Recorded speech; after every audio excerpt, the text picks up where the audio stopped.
आइए दोस्तों, आज देखते हैं भागवत गीता। यह अध्याय दूसरा है। इसमें गीता का सार देखेंगे। तो चलिए शुरू करते हैं। श्लोक 16। तत्वदर्शियों ने यह निष्कर्ष निकाला है कि असत भौतिक शरीर का तो कोई चिरस्थायित्व नहीं है, किंतु सत आत्मा अपरिवर्तित रहता है। उन्होंने इन दोनों की प्रकृति के अध्ययन द्वारा यह निष्कर्ष निकाला है। विश्लेषण: परिवर्तनशील शरीर का कोई स्थायित्व नहीं है। आधुनिक चिकित्सा विज्ञान ने भी यह स्वीकार किया है कि विभिन्न कोशिकाओं की क्रिया प्रतिक्रिया द्वारा शरीर प्रतिक्षण बदलता रहता है। इस तरह शरीर में वृद्धि तथा वृद्धावस्था आती रहती है, किंतु शरीर तथा मन में निरंतर परिवर्तन होने पर भी आत्मा स्थायी रहता है। यही पदार्थ तथा आत्मा का अंतर है। स्वभावत शरीर नित्य परिवर्तनशील है और आत्मा शाश्वत है। तत्वदर्शियों ने, चाहे वे निर्विशेषवादी हों या सगुणवादी, इस निष्कर्ष की स्थापना की है। विष्णु पुराण में 2.1238 कहा गया है कि विष्णु तथा उनके धाम स्वयं प्रकाश से प्रकाशित हैं। ज्योतिंष विष्णुर्भुवनानि विष्णु। सत तथा असत शब्द आत्मा तथा भौतिक पदार्थ के ही द्योतक हैं। सभी तत्वदर्शियों की यह स्थापना है। यहीं से भगवान द्वारा अज्ञान से मोहग्रस्त जीवों को उपदेश देने का शुभारंभ होता है। अज्ञान को हटाने के लिए आराधक और आराध्य के बीच पुण्य शाश्वत संबंध स्थापित करना होता है और फिर अंश रूप जीवों तथा श्री भगवान के अंतर को समझना होता है। कोई भी व्यक्ति आत्मा के अध्ययन द्वारा परमेश्वर के स्वभाव को समझ सकता है। आत्मा तथा परमात्मा का अंतर अंश तथा पूर्ण के अंतर के रूप में है। वेदांत सूत्र तथा श्रीमद् भागवत में परमेश्वर को समस्त उद्भवों प्रकाश का मूल माना गया है। ऐसे उद्भवों का अनुभव परा तथा अपरा प्राकृतिक क्रमों द्वारा किया जाता है। जीव का संबंध परा प्रकृति से है, जैसा कि 7वें अध्याय से स्पष्ट होगा। यद्यपि शक्ति तथा शक्तिमान में कोई अंतर नहीं है, किंतु शक्तिमान को परम माना जाता है और शक्ति या प्रकृति को गौण। अतः सारे जीव उसी तरह परमेश्वर के सदैव अधीन रहते हैं, जिस तरह सेवक स्वामी के या शिष्य गुरु के अधीन रहता है। अज्ञानावस्था में ऐसे स्पष्ट ज्ञान को समझ पाना असंभव है।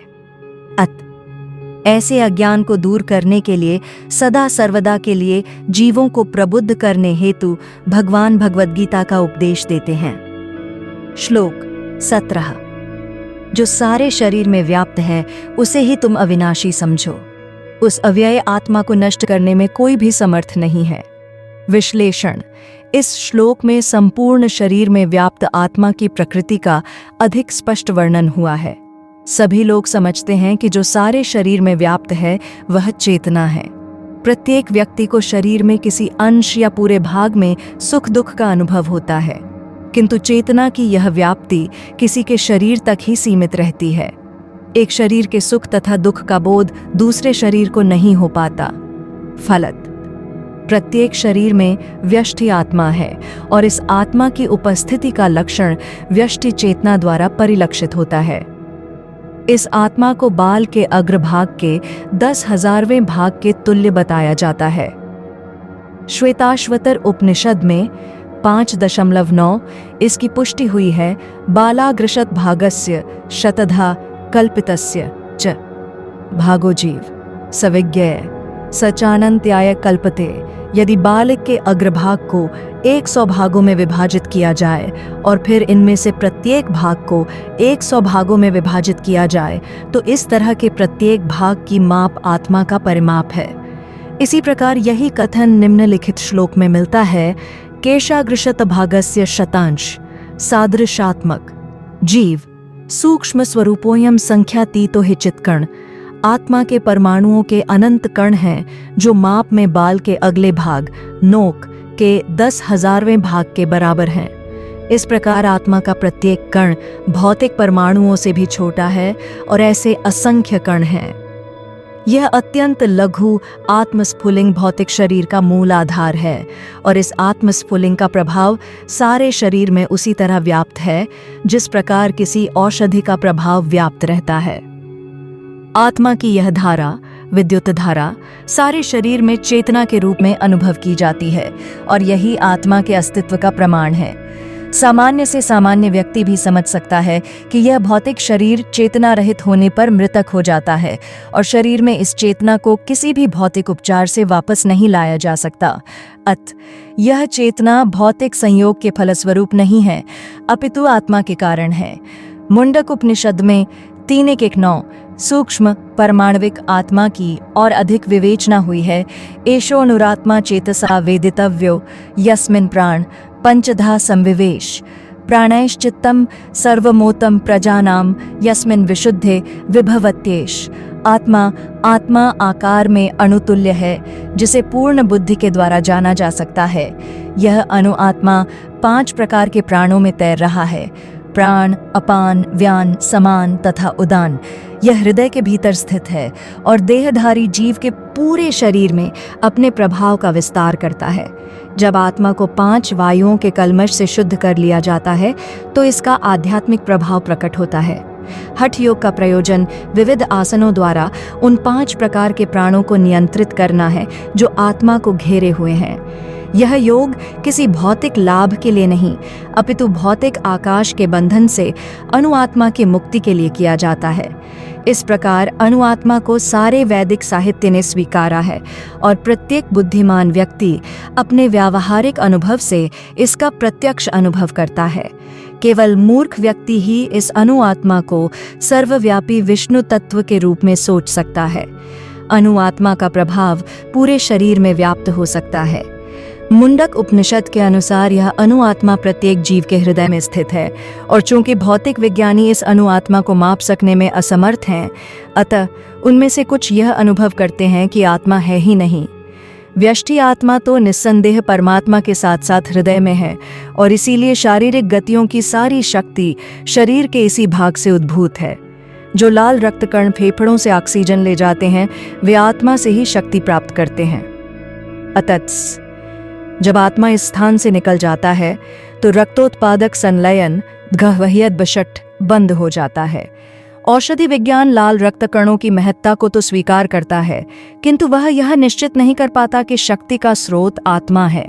जो भी हो, औषधि विज्ञान यह स्वीकार करता है कि शरीर की सारी शक्ति का उद्गम स्थल हृदय है। पूर्ण आत्मा के ऐसे अणुकणों की तुलना सूर्य प्रकाश के कणों से की जाती है। इस सूर्य प्रकाश में असंख्य तेजोमय अणु होते हैं। इसी प्रकार परमेश्वर के अंश उनकी किरणों के परमाणु स्फुलिंग हैं और प्रभा या पराशक्ति कहलाते हैं। अतः चाहे कोई वैदिक ज्ञान का अनुगामी हो या आधुनिक विज्ञान का, वह शरीर में आत्मा के अस्तित्व को नकार नहीं सकता। भगवान ने स्वयं भगवद गीता में आत्मा के इस विज्ञान का विशद वर्णन किया है। श्लोक 18 अविनाशी, अप्रमेय तथा शाश्वत जीव के भौतिक शरीर का अंत अवश्यम भावी है। अतः हे भरतवंशी, युद्ध करो। विश्लेषण: भौतिक शरीर स्वभाव से नाशवान है। यह तत्क्षण नष्ट हो सकता है और 100 वर्ष बाद भी। यह केवल समय की बात है। इसे अनंत काल तक बनाए रखने की कोई संभावना नहीं है। किंतु आत्मा इतना सूक्ष्म है कि इसे शत्रु देख भी नहीं सकता, मारना तो दूर रहा। जैसा कि पिछले श्लोक में कहा गया है, यह इतना सूक्ष्म है कि कोई इसके मापने की बात सोच भी नहीं सकता। अतः दोनों ही दृष्टि से शोक का कोई कारण नहीं है, क्योंकि जीव जिस रूप में है न तो उसे मारा जा सकता है, न ही शरीर को कुछ समय तक या स्थायी रूप से बचाया जा सकता है। पूर्ण आत्मा के सूक्ष्म कण अपने कर्म के अनुसार ही यह शरीर धारण करते हैं। अतः धार्मिक नियमों का पालन करना चाहिए। वेदांत सूत्र में जीव को प्रकाश बताया गया है, क्योंकि वह परम प्रकाश का अंश है। जिस प्रकार सूर्य का प्रकाश सारे ब्रह्मांड का पोषण करता है, उसी प्रकार आत्मा के प्रकाश से इस भौतिक देह का पोषण होता है। जैसे ही आत्मा इस भौतिक शरीर से बाहर निकल जाता है, शरीर सड़ने लगता है। आत्मा ही शरीर का पोषक है। शरीर अपने आप में महत्वहीन है। इसीलिए अर्जुन को उपदेश दिया गया कि वह युद्ध करे और भौतिक शारीरिक कारणों से धर्म की बलि न होने दे। श्लोक 19 जो इस जीवात्मा को मारने वाला समझता है तथा जो इसे मरा हुआ समझता है, वे दोनों ही अज्ञानी हैं, क्योंकि आत्मा न तो मारता है और न मारा जाता है। विश्लेषण। जब देहधारी जीव को किसी घातक हथियार से आघात पहुंचाया जाता है तो यह समझ लेना चाहिए कि शरीर के भीतर का जीवात्मा मरा नहीं। आत्मा इतना सूक्ष्म है कि इसे किसी तरह के भौतिक हथियार से मार पाना असंभव है, जैसा कि अगले श्लोकों से स्पष्ट हो जाएगा। न ही जीवात्मा अपने आध्यात्मिक स्वरूप के कारण वध्य है। जिसे मारा जाता है या जिसे मरा हुआ समझा जाता है वह केवल शरीर होता है, किंतु इसका तात्पर्य शरीर के वध को प्रोत्साहित करना नहीं है। वैदिक आदेश है, मां हिंस्यात् सर्वभूतानि, किसी भी जीव की हिंसा न करो। न ही जीवात्मा अवध्य है का अर्थ यह है कि पशु हिंसा को प्रोत्साहन दिया जाए। किसी भी जीव के शरीर की अनधिकार हत्या करना निंद्य है और राज्य तथा भगवत विधान के द्वारा दंडनीय है। किंतु अर्जुन को तो धर्म के नियमानुसार मारने के लिए नियुक्त किया जा रहा था, किसी पागलपनवश नहीं। श्लोक 20। आत्मा के लिए किसी भी काल में न तो जन्म है न मृत्यु, वह न तो कभी जन्मा है न जन्म लेता है और न जन्म लेगा। वह अजन्मा, नित्य, शाश्वत तथा पुरातन है। शरीर के मारे जाने पर वह मारा नहीं जाता। विश्लेषण। गुणात्मक दृष्टि से परमात्मा का अनुअंश परम से अभिन्न है। वह शरीर की भांति विकारी नहीं है। कभी कभी आत्मा को स्थायी या कूटस्थ कहा जाता है। शरीर में 6 प्रकार के रूपांतर होते हैं। वह माता के गर्भ से जन्म लेता है, कुछ काल तक रहता है, बढ़ता है, कुछ परिणाम उत्पन्न करता है, धीरे धीरे क्षीण होता है और अंत में समाप्त हो जाता है। किंतु आत्मा में ऐसे परिवर्तन नहीं होते।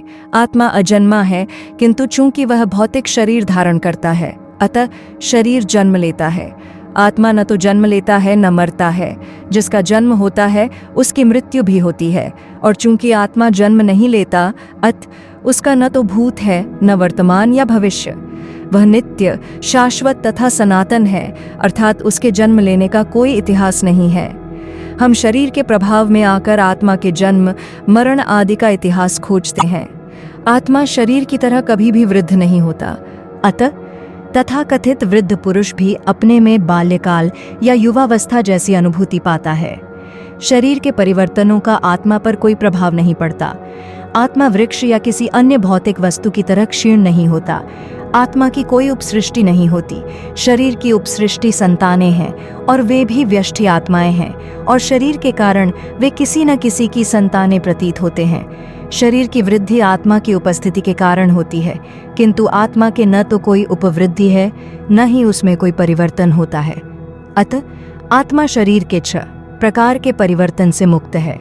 कठोपनिषद में 1:2-18 इसी तरह का एक श्लोक आया है, न जायते म्रियते व विपश्चिन्नायं कुतश्चिन्न बभू कश्चित् अजो नित्य शाश्वतोयम पुराणो न हन्यते हन्यमाने शरीरे। इस श्लोक का अर्थ तथा तात्पर्य भगवद गीता के श्लोक जैसा ही है, किंतु इस श्लोक में एक विशिष्ट शब्द विपश्चित का प्रयोग हुआ है, जिसका अर्थ है विद्वान या ज्ञानमय। आत्मा ज्ञान से या चेतना से सदैव पूर्ण रहता है। अतः चेतना ही आत्मा का लक्षण है। यदि कोई हृदयस्थ आत्मा को नहीं खोज पाता, तब भी वह आत्मा की उपस्थिति को चेतना की उपस्थिति से जान सकता है। कभी कभी हम बादलों या अन्य कारणों से आकाश में सूर्य को नहीं देख पाते, किंतु सूर्य का प्रकाश सदैव विद्यमान रहता है। अतः हमें विश्वास हो जाता है कि यह दिन का समय है। प्रातःकाल ज्यों ही आकाश में थोड़ा सा सूर्य प्रकाश दिखता है तो हम समझ जाते हैं कि सूर्य आकाश में है। इसी प्रकार चूहे न कि शरीरों में, चाहे पशु के हों या पुरुषों के, कुछ न कुछ चेतना रहती है। अतः हम आत्मा की उपस्थिति को जान लेते हैं। किंतु जीव की यह चेतना परमेश्वर की चेतना से भिन्न है, क्योंकि परम चेतना तो सर्वज्ञ है, भूत, वर्तमान तथा भविष्य के ज्ञान से पूर्ण। व्यष्टि जीव की चेतना विस्मरणशील है। जब वह अपने वास्तविक स्वरूप को भूल जाता है तो उसे कृष्ण के उपदेशों से शिक्षा तथा प्रकाश और बोध प्राप्त होता है। किंतु कृष्ण विस्मरणशील जीव नहीं हैं। यदि वे ऐसे होते तो उनके द्वारा दिए गए भगवद गीता के उपदेश व्यर्थ होते। आत्मा के 2 प्रकार हैं, एक तो अणुआत्मा और दूसरा विभु आत्मा। कठोपनिषद में 1:2 इसकी पुष्टि इस प्रकार हुई है, अनुरणीयान महतो महीयानात्मास्य जंतोर निहितो गुहायाम तमक्रतु पश्यति वीतशोको धातु प्रसादान महिमान मात्मन। परमात्मा तथा अनुआत्मा दोनों शरीर रूपी उसी वृक्ष में जीव के हृदय में विद्यमान हैं, और इनमें से जो समस्त इच्छाओं तथा शोकों से मुक्त हो चुका है, वही भगवत कृपा से आत्मा की महिमा को समझ सकता है। कृष्ण परमात्मा के भी उद्गम हैं, जैसा कि अगले अध्यायों में बताया जाएगा, और अर्जुन अनुआत्मा के समान है, जो अपने वास्तविक स्वरूप को भूल गया है। अत उसे कृष्ण द्वारा या उनके प्रामाणिक प्रतिनिधि गुरु द्वारा प्रबुद्ध किए जाने की आवश्यकता है।